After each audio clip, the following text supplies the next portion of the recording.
આજે સુરતમાં એટીએસ તરફથી નિકુંજ નામના એક આરોપીને રજૂ રાખવામાં આવેલો હતો અને એટીએસ તરફથી રિમાન્ડ રિપોર્ટ રજૂ રાખવામાં આવેલો હતો। એમાં મુખ્યત્વે એટીએસ તરફથી એવા આક્ષેપ કરવામાં આવેલા કે ઓટોમેટિક ઓપીઆઈ નામનો એક પાવડર ને આ આરોપી તથા એના સહયોગીઓએ મિસલેબલિંગ કરીને ખોટા બિલો બનાવીને અને કસ્ટમ્સ ડિપાર્ટમેન્ટમાં જે રજૂઆતો કરીને એક્સપોર્ટ કરેલો છે અને એ પાવડર એક્સપોર્ટ કરીને જે ફંડ મળેલું છે એ ફંડ આરોપીએ ગેરકાયદેસર રીતે મેળવેલું છે એવા આક્ષેપો કરીને આજે આરોપીને અટક કરીને પોલીસ કસ્ટડી રિમાન્ડ માટે રજૂ રાખવામાં આવેલો।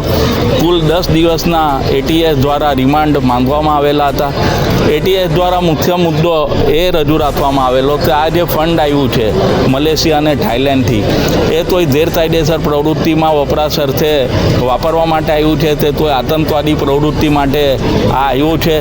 આ ઉપરાંત બીજો મુદ્દો તે જે પૈસા આવ્યા છે એ પૈસામાંથી કોઈ મિલકત ખરીદેલી છે તે તેમ અન્ય કોઈ આરોપીઓ સામેલ છે તે તેમ આરોપીએ જે રો મટીરિયલ પરચેસ કરેલું હતું એ કાયદેસર રીતે પરચેસ કરેલું હતું તે તેમ અને આરોપીના કોલ ડિટેલ્સ અને બીજી વિગતો તપાસ કરવાની છે। મલેશિયા ખાતે જે ગુનો થયો છે થાઈલેન્ડમાં જે ગુનો થયો છે એ બાબતે તપાસ કરવાની છે।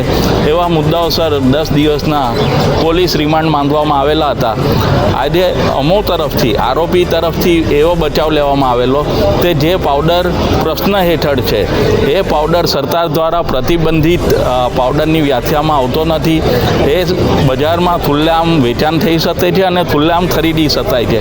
આ ઉપરાંત અમારા તરફે એવી રજૂઆત થયેલી તે એનું ઇમ્પોર્ટ કરવું તે એક્સપોર્ટ કરવું પણ સરકાર દ્વારા પ્રતિબંધિત નથી। તો જે અમારા દ્વારા પ્રક્રિયા કરવામાં આવેલી છે એ કોઈપણ રીતે ગુનાહિત વ્યાખ્યામાં આવતી નથી અને જે ફંડ આવેલું છે ફંડ અમારા બેંક અકાઉન્ટમાં આવેલું છે એના અમે પુરાવા રજૂ કર્યા છે।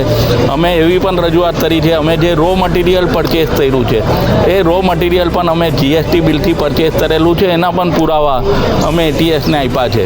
તો નામદાર કોર્ટ દ્વારા એટીએસની અને બચાવ પક્ષે અમારી રજૂઆતો ધ્યાને લઈને આરોપીના મંગળવાર 11 વાગ્યા સુધીના રિમાન્ડ મંજૂર કરવાનો હુકમ કરેલ છે।